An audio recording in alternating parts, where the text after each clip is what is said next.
أعوذ بالله من الشيطان الرجيم بسم الله الرحمن الرحيم قل من كان عدوا لجبريل فإنه نزله على قلبك بإذن الله مصدقا لما بين يديه وهدى وبشرى للمؤمنين من كان عدوا لله وملائكته ورسله وجبريل وميكال فإن الله عدو للكافرين وَلَقَدْ أَنزَلْنَا إِلَيْكَ آيَاتٍ بَيِّنَاتٍ وَمَا يَكْفُرُ بِهَا إِلَّا الْفَاسِقُونَ أَوَكُلَّمَا عَاهَدُوا عَهْدًا نَبَذَهُ فَرِيقٌ مِّنْهُمْ بَلْ أَكْثَرُهُمْ لَا يُؤْمِنُونَ وَلَمَّا جَاءَهُمْ رَسُولٌ مِّنْ عِندِ اللَّهِ مُصَدِّقٌ لِّمَا مَعَهُمْ نبذ فريق من الذين أوتوا الكتاب كتاب الله وراء ظهورهم كأنهم لا يعلمون واتبعوا ما تتلو الشياطين على ملك سليمان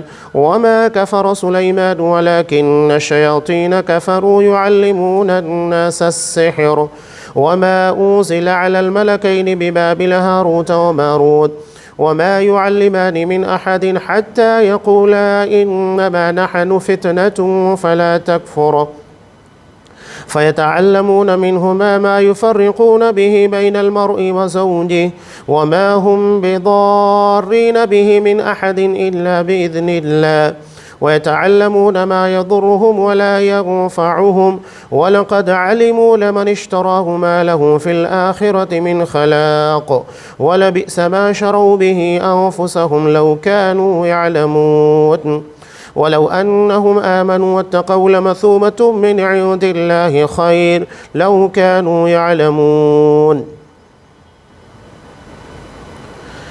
اے نبی آپ کہہ دیجئے کہ جو جبرائیل کا دشمن ہو، جس نے آپ کے دل پر پیغام باری تعالیٰ اتارا ہے، جو پیغام ان کے پاس کی کتاب کی تصدیق کرنے والا اور مومنوں کو ہدایت اور خوشخبری دینے والا ہے، تو اللہ بھی اس کا دشمن ہے۔ جو شخص اللہ کا اور اس کے فرشتوں اور اس کے رسولوں اور جبرائیل اور میکائیل کا دشمن ہو، ایسے کافروں کا دشمن خود اللہ ہے۔ اور یقیناً ہم نے آپ کی طرف روشن دلیلیں بھیجی ہیں جن کا انکار سوائے بدکاروں کے کوئی نہیں کرتا۔ یہ لوگ جب کبھی کوئی عہد کرتے ہیں تو ان کی ایک نہ ایک جماعت اسے توڑ دیتی ہے، بلکہ ان میں سے اکثر ایمان سے خالی ہیں۔ جب کبھی ان کے پاس اللہ کا کوئی رسول ان کی کتاب کی تصدیق کرنے والا آیا، ان اہل کتاب کے ایک فرقہ نے اللہ کی کتاب کو اس طرح پیٹھ پیچھے ڈال دیا گویا جانتے ہی نہ تھے، اور اس چیز کے پیچھے لگ گئے جسے شیاطین حضرت سلیمان کی حکومت میں پڑھتے تھے۔ سلیمان نے تو کفر نہ کیا تھا بلکہ یہ کفر شیطانوں کا تھا۔ یہ لوگوں کو جادو سکھایا کرتے تھے، اور بابل میں ہاروت ماروت دو فرشتوں پر جو اتارا گیا تھا، وہ دونوں بھی کسی شخص کو اس وقت تک نہیں سکھاتے تھے جب تک کہ یہ نہ کہہ دیں کہ ہم تو ایک آزمائش ہے، تو کفر نہ کر۔ پھر لوگ ان سے وہ سیکھتے جس سے خاوند و بیوی میں جدائی ڈال دیں، اور دراصل وہ بغیر اللہ تعالیٰ کی مرضی کے کسی کو کوئی نقصان نہیں پہنچا سکتے۔ یہ لوگ وہ سیکھتے ہیں جو انہیں نقصان پہنچائے اور نفع نہ پہنچائے، اور وہ بالیقین جانتے ہیں کہ اس کے لینے والے کا آخرت میں کوئی حصہ نہیں، اور وہ بدترین چیز ہے جس کے بدلے وہ اپنے آپ کو فروخت کر رہے ہیں۔ کاش کہ یہ جانتے ہوتے۔ اگر یہ لوگ صاحب ایمان متقی بن جاتے تو اللہ تعالیٰ کی طرف سے بہترین ثواب انہیں ملتا اگر یہ جانتے ہوتے۔ سورہ بقرہ آیت نمبر 97 سے آیت نمبر 103۔ محترم سامعین، سلسلہ کلام جاری تھا یہود سے متعلق۔ اس سے قبل اللہ نے بیان کیا کہ یہ لوگ زندگی کے بڑے حریص ہیں، بلکہ ان میں کا ایک شخص یہ چاہتا ہے کہ انہیں 100 سال کی وما هو بمزحزحه من العذاب ان يعمر، کہ انہیں 1000 سنہ یعنی 1000 سال کی زندگی دے دی جائے، لیکن اتنی زندگی ملنے کے بعد بھی ایسا نہیں ہے کہ یہ لوگ اللہ کے عذاب سے بچ جائیں گے۔ اب اس کے بعد دیکھیے مختلف شرارتیں۔ جن لوگوں کو ہدایت قبول نہیں کرنا ہوتا ہے تو مختلف ہیلے بہانے، اعتراضات، نکتہ چینیاں کرتے رہتے ہیں۔ اب ان لوگوں نے حضرت جبرائیل علیہ السلام کے پر اعتراض کر دیا۔ جب انہوں نے سوال کیا کہ کون فرشتہ تمہارے پر اللہ کا پیغام، اللہ کی وحی لے کر آتا ہے، حالانکہ حضرت جبرائیل علیہ السلام یہ وہ فرشتے ہیں جو تمام انبیاء اور رسولوں کے پر اللہ کا پیغام یعنی وحی لے کر آتے رہے ہیں، ان کی ذمہ داری وہی تھی۔ اور یہ حضرت موسیٰ علیہ السلام کے پر بھی اللہ کا کلام، اللہ کا پیغام لے کر آئے، اور آپ صلی اللہ علیہ وسلم کے پر بھی لے کر آئے۔ اب ان لوگوں نے جیسے ہی سنا کہ حضرت جبرائیل علیہ السلام آپ صلی اللہ علیہ وسلم کے پر قرآن لے کر آتے ہیں، شریعت لے کر آتے ہیں، تو فوراً کہنے لگے یہ جبرائیل تو ہمارا دشمن ہے۔ دشمنی کس اعتبار سے کہ انہیں دراصل بنی اسرائیل میں کسی کے پر نبوت اور رسالت لے کر آنا چاہیے تھا، انہوں نے بنی اسماعیل میں یعنی آپ صلی اللہ علیہ وسلم کے پر نبوت کا پیغام لے کر آ گئے، تو ڈائریکٹ حضرت جبرائیل علیہ السلام کے پر ان لوگوں نے اعتراض جڑ دیا۔ اور یہی معاملہ اگر آپ دیکھیں گے آپ کو شیعوں کے ہاں ملے گا کہ نعوذ باللہ ان کا ایک فرقہ یہ کہتا ہے کہ حضرت جبرائیل علیہ السلام کو اللہ نے دین اور شریعت یعنی نبوت کی ذمہ داری دینے کے لیے حضرت علی رضی اللہ تعالیٰ عنہ کو منتخب کیا تھا، لیکن نعوذ باللہ حضرت جبرائیل علیہ السلام نے خیانت کی اور اس کے بعد حضرت علی کے بجائے ڈائریکٹ محمد رسول اللہ صلی اللہ علیہ وسلم کے پر نبوت کا نزول کر دیا۔ یہ اعتراضات، یہ الزامات یہودیوں سے رافضیوں کے یہاں، شیعوں کے یہاں جاری ہیں۔ اتنا بڑا الزام کہ نعوذ باللہ کہ اللہ کو پتہ نہیں ہے کہ حضرت جبرائیل کس کے پر پیغام لے کر جا رہے ہیں، اور اس کے بعد اللہ انہی کو ذمہ داری دے رہا ہے۔ قرآن انہیں روح الامین کہتا ہے، امانت دار فرشتے، اور اس کے بعد یہ ان کی امانت داری کے پر اعتراض کرتے ہیں۔ تو یہ ایک ٹولہ ہے جو یہودیوں سے رافضیوں اور رافضیوں کے بعد امت مسلمہ میں بھی ایسے افراد ملیں گے جو مسلسل الزام تراشیاں کرتے رہیں گے، یہاں تک کہ منافقین اسی طرز عمل کے پر چل رہے تھے۔ اصحاب کرام کے پر الزامات کہ یہ پیٹو ہیں، یہ دراصل اپنے پیٹ کو بھرنے کے لیے اور اپنی بھڑاس کو نکالنے کے اللہ کے راستے میں نکلتے ہیں، انہیں دین سے کوئی دلچسپی نہیں ہے۔ جب اس بات کو حضرت عوف بن مالک اشجعی رضی اللہ تعالیٰ عنہ نے سنا، جو جنگ تبوک میں شامل تھے اور اس کے اندر یہ منافقین بھی تھے اور وہ اعتراضات کر رہے تھے، تو جا کر آپ صلی اللہ علیہ وسلم کو بیان کر دیا اور انہیں جواب بھی دیا کہ میں تمہیں نہیں چھوڑوں گا، تم لوگ جو بات کہہ رہے ہو جھوٹی ہے۔ تو مسلمان کے پر اگر الزامات، بہتان تراشیاں کی جائے تو ہمارا کام یہ نہیں ہے کہ ہم سنیں اور نکل جائے، بلکہ ہماری ذمہ داری ہے جواب دیں، اور جواب دینے کے بعد ذمہ داران تک ان لوگوں کی حرکتوں کو پہنچائیں۔ حضرت عوف بن مالک اشجعی رضی اللہ تعالیٰ عنہ نے جگہ کے پر جواب دیا، کہا کہ تم جھوٹے ہو، اور نبی کے صحابہ ایسے نہیں ہیں کہ وہ اپنا پیٹ بھرنے کے لیے، اپنی دنیا کو سنوارنے کے لیے اللہ کی راہ میں نکلتے ہیں، بلکہ ان لوگوں کا مقصد اللہ کی رضا ہے۔ حضرت عوف بن مالک اشجعی رضی اللہ تعالیٰ عنہ کہتے ہیں میں آپ صلی اللہ علیہ وسلم کے پاس گیا، اس کے پہلے اللہ نے ان لوگوں کے تعلق سے وحی نازل کر دی اور صاف کہہ دیا لا تعتذروا قد کفرتم بعد ایمانکم۔ جب ان منافقین کو معلوم ہوا تو آپ صلی اللہ علیہ وسلم کے پاس آ کر عذر پیش کرنے لگے، بہانے بنانے لگے، کہا کہ اللہ کا رسول ہم تو صرف ایسے ہی باتیں کر رہے تھے اور اس طرح آپس میں ہنسی مذاق کر رہے تھے۔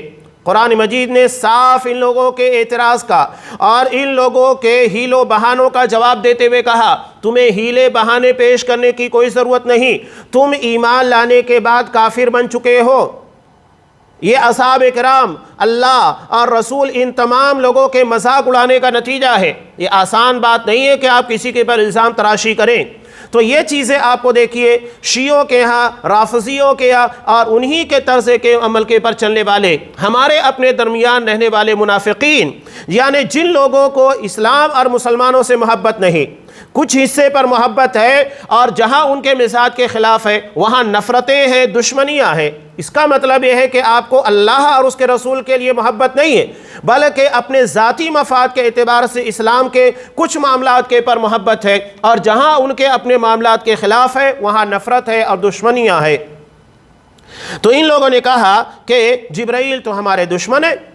اس کے بعد اللہ نے ان لوگوں کا جواب دیتے ہوئے کہا کہ جو جبرائیل کا دشمن ہو، جو آپ کے دل کے پر اللہ کا پیغام لے کر نازل ہوئے ہیں اور یہ کتاب جو آپ کے پر نازل کی گئی ہے آپ سے پہلے کی کتابوں کی تصدیق کرنے والی ہے، تورات کی بھی انجیل کی بھی۔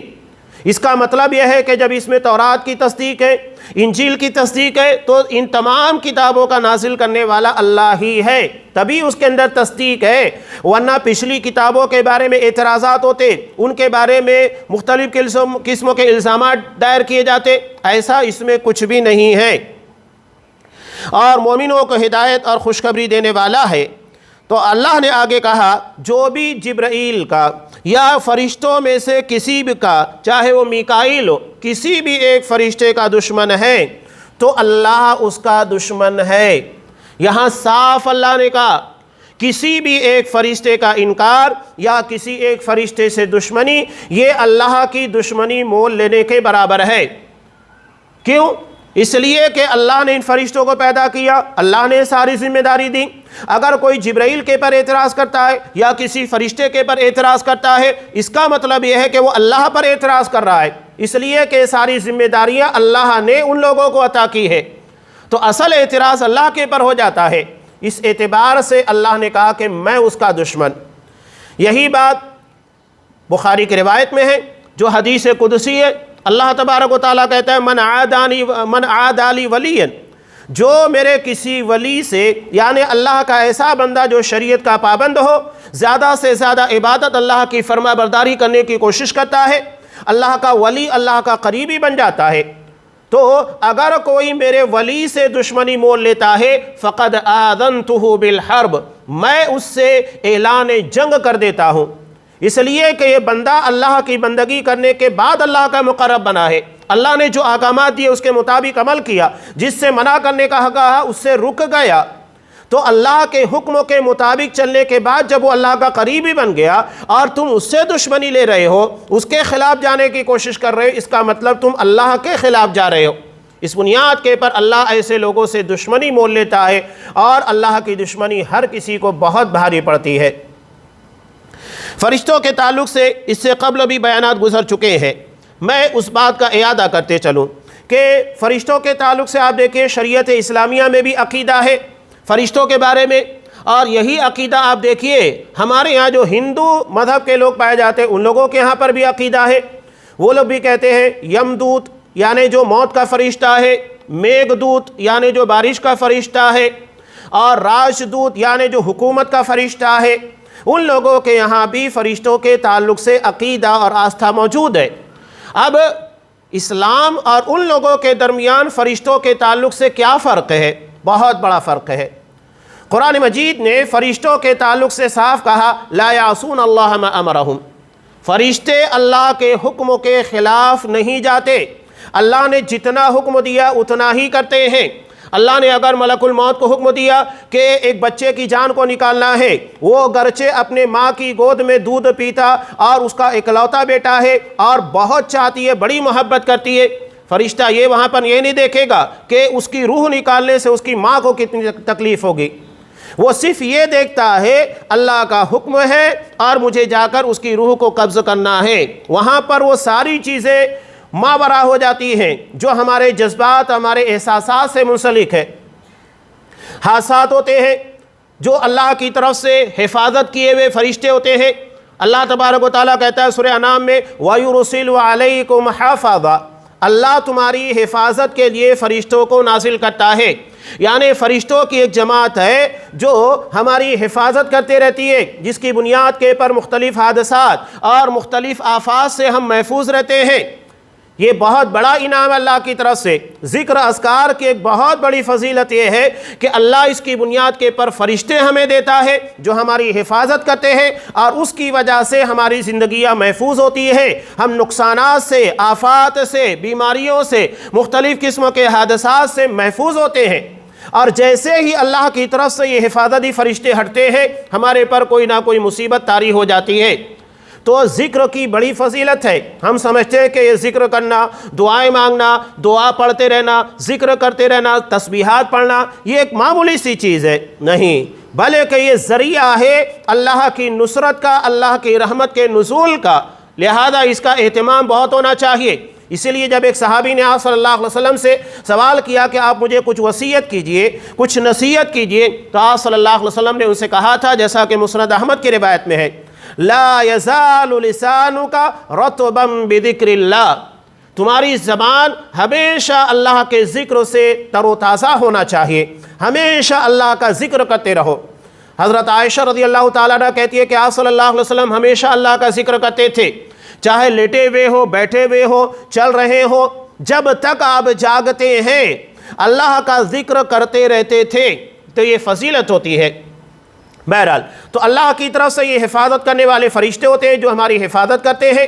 اب اسلامی عقیدہ فرشتوں کے تعلق سے کہ یہ اللہ کے حکم کے مامور ہیں، جو اللہ کہتا ہے جتنا کہتا ہے اتنا کرتے ہیں، اپنی مرضی اور اپنا اختیار نہیں چلاتے، جبکہ دیگر مذاہب کے اندر خاص طور سے ہندو دھرم کے اندر فرشتوں کے تعلق سے یہ عقیدہ ہے کہ وہ با اختیار ہیں۔ اگر کسی کو موت کا فرشتہ بنا دیا گیا تو اپنی مرضی سے جب چاہے کسی کے روح کو قبض کر سکتا ہے اور اسے موت دے سکتا ہے، زندگی دے سکتا ہے، یہ اختیارات ان لوگوں کو دیے گئے۔ لہذا نتیجہ کیا ہوتا ہے، اب وہ اسے پاورفل ماننے کے بعد اسی کی پوجا کرنے لگتے ہیں اور اسی سے منت و سماجت کرنے لگتے ہیں۔ بارش کے لیے میگھ دود کو پکاریں گے، وہ سمجھتے ہیں کہ وہ با اختیار ہے، اپنی مرضی سے جہاں چاہے جتنی چاہے بارش نازل کر سکتا ہے، تو جب بھی بارش کی ضرورت پیش آئے گی اب وہ میگھ دود کی پوجا کریں گے، اس کی عبادت کریں گے، اس سے مدد مانگیں گے۔ یہ سارے معاملات ہیں۔ جبکہ مسلمانوں کو اگر قحط سالی ہو جائے، استسقاء کی ضرورت پیش آ جائے، بارش زیادہ نازل نہیں بھی ہو یا رک گئی ہو، تو ہم فرشتوں سے نہیں مانگتے، اس فرشتے کو جا کر ہم نہیں پکارتے اللہ نے جسے بارش کے پر متعین کیا ہے، حضرت میکائیل کو نہیں، بلکہ ہم ڈائریکٹ اللہ سے مانگتے ہیں۔ ہمیں زندگی اور موت کی حفاظت کے لیے فرشتوں سے دعا نہیں کرنی ہے، بلکہ ڈائریکٹ اللہ سے حفاظت کی دعا مانگنا ہے۔ اور یہی اصل عقیدہ ہے کہ اصل طاقت، اصل اختیارات اور سارے چیزوں کے بارے میں جو بھی تصرف کرنے کے معاملات ہیں وہ صرف اللہ کے ہاتھ میں ہیں۔ یہ فرشتے یا دنیا کی کوئی بھی چیز اللہ کے حکم کے تابع ہے، اللہ کے حکم کے آگے نہیں جا سکتی۔ اب اس کے بعد قرآن مجید بیان کر رہا ہے کہ ہم نے آپ کی طرف روشن دلیلیں بھیجی ہیں اور اس کا انکار وہی کرے گا جو بدکار ہوگا، فاسق ہوگا، جو بھی اس کا انکار کرے گا وہ ایسا ہی ہوگا۔ یہ لوگ جب بھی ان سے کوئی عہد کیا جاتا تو ان کی کوئی نہ کوئی ایک جماعت اس عہد کو توڑ دیتی تھی، اس کے پر قائم نہیں رہتے تھے۔ آپ صلی اللہ علیہ وسلم کی زندگی میں بھی آپ دیکھیے یہود سے معاہدے ہوئے، لیکن بار بار ان لوگوں نے معاہدے کی خلاف ورزی کی۔ آپ جب مدینہ آئے، مدینہ آنے کے بعد یہود کے قبیلوں سے معاہدہ کیا۔ معاہدہ کیا تھا کہ اگر مدینہ کے پر حملہ ہوتا ہے، کوئی دشمن آ کر ہمارے پر اٹیک کرتا ہے، تم ہمارے ساتھ مل کر دفاع کرو گے، ہمارا ساتھ دو گے۔ یہ معاہدے تھے۔ اگر کوئی تمہارے پر آ کر حملہ کرتا ہے، ہم تمہاری طرف سے دفاع کریں گے۔ یہ معاہدے تھے، لیکن ان لوگوں نے اس معاہدے کے خلاف باقاعدہ دشمنوں کو مسلمانوں کے خلاف تیار کیا، اور جب دشمن آ گئے تو مسلمانوں کا ساتھ دینے کے بجائے دشمنوں کے ساتھ نظر آئے، انہیں ہتھیار سپلائی کیا۔ نتیجہ کیا ہوا؟ معاہدے کے توڑنے کی وجہ سے آخرکار بار بار کی شرارتوں کے بعد ان لوگوں کو مدینہ سے کھدیڑ کر باہر کر دیا گیا۔ اور آج بھی آپ دیکھیے عالمی سطح کے پر، انٹرنیشنل لیول کے پر یہ معاہدے کی خلاف ورزیاں کرتے ہوئے آپ کو ملیں گے۔ ایک طرف بتاتے ہیں کہ ہاں ہم دہشت گردی کے، ٹیررزم کے خلاف ہیں، اور دوسری طرف خفیہ طریقے سے ان دہشت گردوں کو ہتھیار سپلائی کرتے ہیں، مدد کرتے ہیں، اور اس کے انجرڈ سپاہیوں کو، دہشت گردوں کو اپنے ہاسپٹلوں کے اندر باقاعدہ علاج کے لیے بلاتے ہیں۔ پیچھے کئی معاملات اٹھے اور یہ چل رہا ہے۔ یہ سوالات اٹھے، ایک طرف ایران کہتا ہے کہ ہم دہشت گردی کے خلاف ہیں اور امریکہ اس سے ملا ہوا ہے، ظاہری طور پر دکھاتے ہیں کہ ایک دوسرے کے دشمن ہیں اور باطنی طور کے پر انتہائی قریبی دوست ہیں۔ القاعدہ کے دہشت گردوں کو جب انجرڈ ہو جاتے تھے، زخمی ہو جایا کرتے تھے، تو ان لوگوں کا علاج ایران کے اندر کیا جاتا تھا۔ یہ سوالات بار بار اٹھے، آخر ایسا کیوں ہے؟ ایک طرف یہ دعویٰ کہ ہم دہشت گردی کے خلاف، اور دوسری طرف معاملہ یہ ہے کہ دہشت گردوں کو پناہ دی جاتی ہے، انہیں مال دیا جاتا ہے، ہتھیار سپلائی کیے جاتے ہیں، افرادی قوت دی جاتی ہے۔ تو یہ ظاہری اعتبار سے بتاتے ہیں کہ ہم پابند ہیں، لیکن باطنی طور پر خفیہ طریقے پر اس کے خلاف ہوتے ہیں۔ یہ دراصل عالمی سطح کی منافقت ہے، اور یہ منافقت ہمیں ہر لیول کے پر نظر آئے گی۔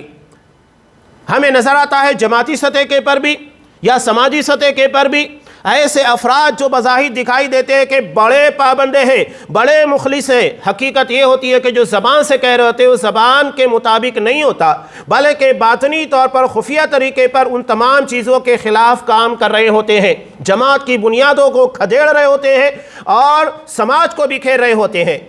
یہ عملی نفاق ہے، زبان سے کچھ کہا جائے اور عملی طور کے پر خفیہ طریقے سے کچھ اور کیا جائے۔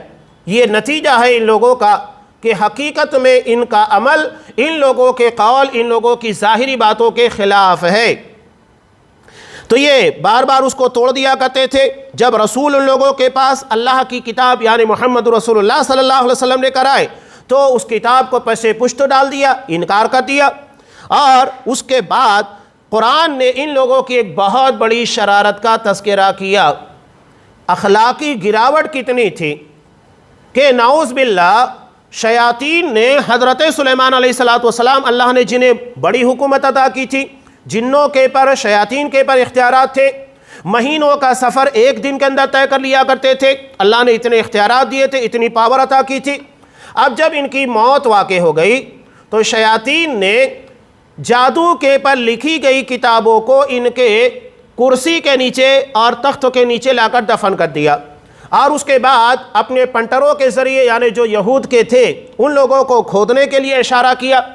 یہ گئے کھودے اور وہ کتابیں باہر آئیں تو نعوذ باللہ حضرت سلیمان علیہ السلام کے پر یہ الزام جڑ دیا کہ وہ جادو کے بلبوتے کے پر اتنی بڑی حکومت اور اتنا بڑا اقتدار قائم کیے تھے۔ یہ الزامات، یہ سازشیں آپ کو مسلسل نظر آئے گی، یہود سے لے کر آج تک یہ سلسلہ بلکہ قیامت تک جاری رہے گا۔ الزامات کا، بہتانات کا اور مختلف قسموں کے اعتراضات اور نکتہ چینیوں کا یہ روش آپ کو بتاتی ہے کہ کون کس طریقے پر چل رہا ہے، کون خالص ایمان کے راستے کے پر ہے اور کون نفاق کے راستے کے پر دوگلی پالیسی اپنائے ہوئے ہے۔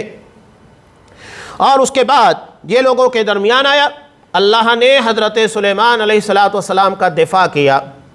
اللہ نے بابل جو کہ عراق کا ایک شہر ہے، اس میں دو فرشتے ہاروت اور ماروت کو بطور امتحان کے ان لوگوں کے درمیان بھیجا، حالانکہ منع کرتے تھے انما نحن فتنہ، اللہ نے ہمیں آزمائش بنا کر بھیجا ہے، فلا تکفر، لہذا تم لوگ کفر نہ کرو، یعنی جادو کا سیکھنا، جادو کا کرانا یہ کفری عمل ہے۔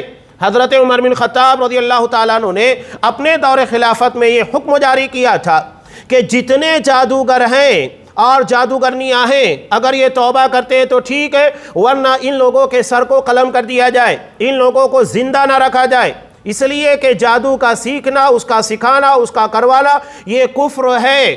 واضح طور کے پر قرآن مجید بیان کر رہا ہے، اور آپ صلی اللہ علیہ وسلم نے 7 ہلاک کرنے والی چیزوں میں جیسا کہ بخاری کی روایت میں ہے تو شرک کے بعد آپ نے جادو کرنے، کرانے، سیکھنے، سکھانے ان ساری چیزوں کے پر کہا یہ ہلاک کر دینے والی، برباد کر دینے والی چیزیں ہیں، اور جادو کے ذریعے کسی کا فائدہ نہیں ہوتا، نہ تو اپنا فائدہ ہوتا ہے اور نہ ہی جس کے خلاف کیا جا رہا ہے اس کا نقصان تو طے ہوتا ہے۔ جادو کے ذریعے یہاں تک کہ جان لینے کی کوشش کی جاتی ہے، نقصان پہنچانے کی کوشش کی جاتی ہے، میاں بیوی کے درمیان تفریق ڈالنے، جدائی ڈالنے کی کوشش کی جاتی ہے، یہ سارے اعمال ہے۔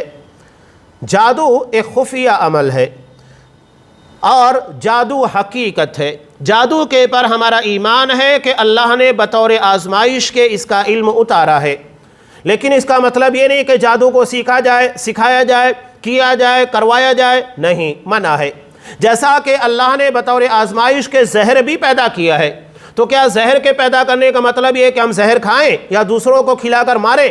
نہیں، بلکہ یہ بطور آزمائش کے اللہ نے رکھا ہے۔ تو ایسے ہی علموں کے اندر جادو کا علم ہے، اللہ نے بطور آزمائش کے رکھا ہے، اور یہ آزمائش اس لیے رکھی ہے کہ دنیا دار الامتحان ہے، یہاں پر الگ الگ طریقے سے آزمائشیں ہوں گی، کسی کو مال دے کر، کسی کو مال چھیل کر، کسی کو علم دے کر، کسی کو جاہل بنا کر، کسی کو حکومت دے کر، کسی کو حکومت سے بے دخل کر کے، تو یہ ساری آزمائشیں لگی ہوئی ہیں۔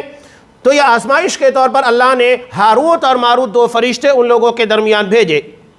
میں جادو کے تعلق سے بتاؤں، جادو جو سیکھا جاتا ہے یہ کفری عمل ہے۔ کفریہ اس بنیاد کے پر بھی کہ اس میں جناتوں اور شیاطین کی مدد لی جاتی ہے، اس کی مدد کے بغیر یہ کام نہیں ہوتا ہے۔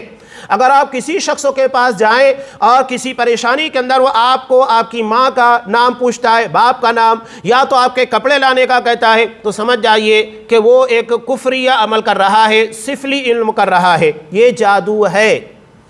جادو کیسے سیکھا جاتا ہے؟ جو جتنا کفریہ کام کرے گا اتنا بڑا شیطان اس کے ساتھ لگتا ہے، اس کی مدد کرتا ہے۔ بغیر شیطانوں کے یہ کچھ نہیں کرتے۔ اب یہ کرتے کیا ہیں؟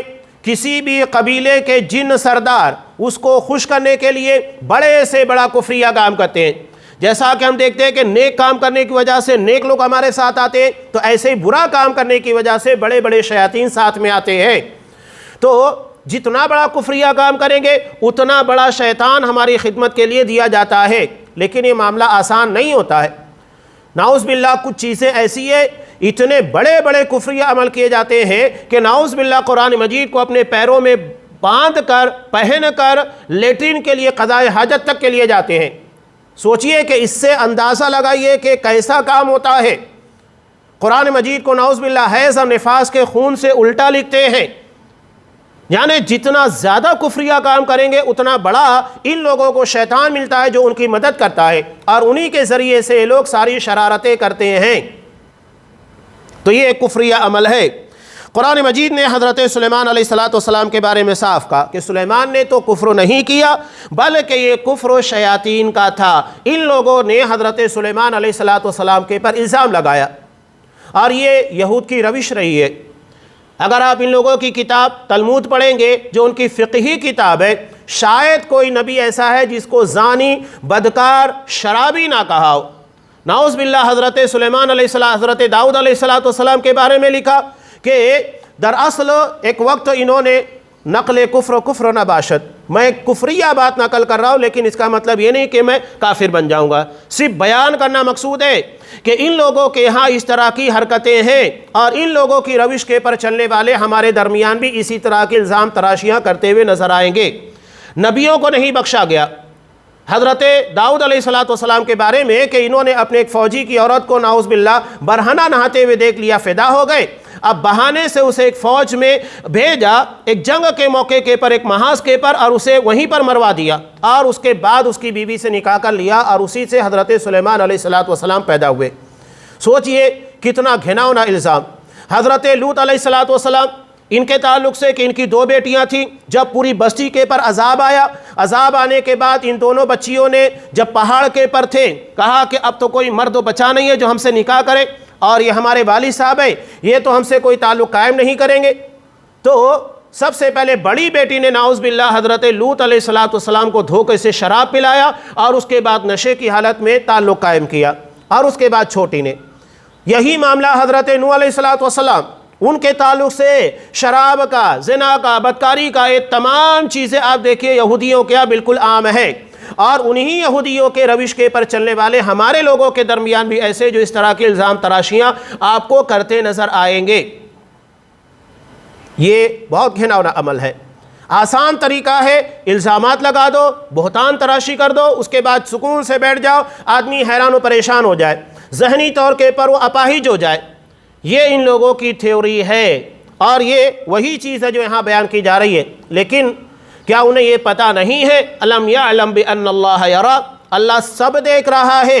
ہم خفیہ طریقے سے سازشی انداز میں کچھ کر جائیں، کسی کے خلاف کچھ لکھ جائیں، کچھ بول جائیں، وہ چیزیں چند لوگوں کے درمیان رہے، اوپن نہ ہو، تو کیا اللہ تبارک و تعالیٰ سے بس جائے گی؟ سب اللہ کے علم ہے، سب اللہ جانتا ہے، اللہ کے علموں کے باہر کوئی چیز نہیں ہے، اور دنیا میں مکافات عمل ہوتا ہے۔